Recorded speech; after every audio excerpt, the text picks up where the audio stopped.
Hi everybody, Gary Bosek here. I want to share another simple, great juicing recipe with you.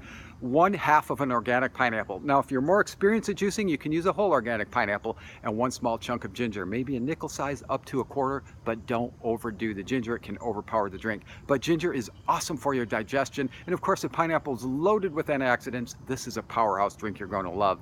It's a beautiful fall-like day here in Michigan. It's not quite fall yet, but what this reminds me of is the cider mill. I love to get up and juice and go to things like cider mills. Isn't that, I mean, everything just looks better, feels better. Oh, just can't wait for fall, but I digress. If you have any questions, send me a message, get a hold of me. And I am not a doctor or physician. Consult your doctor or physician before beginning any exercise, diet, health, or juicing program.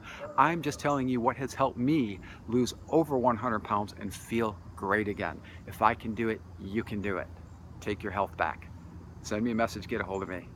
Have a wonderful day.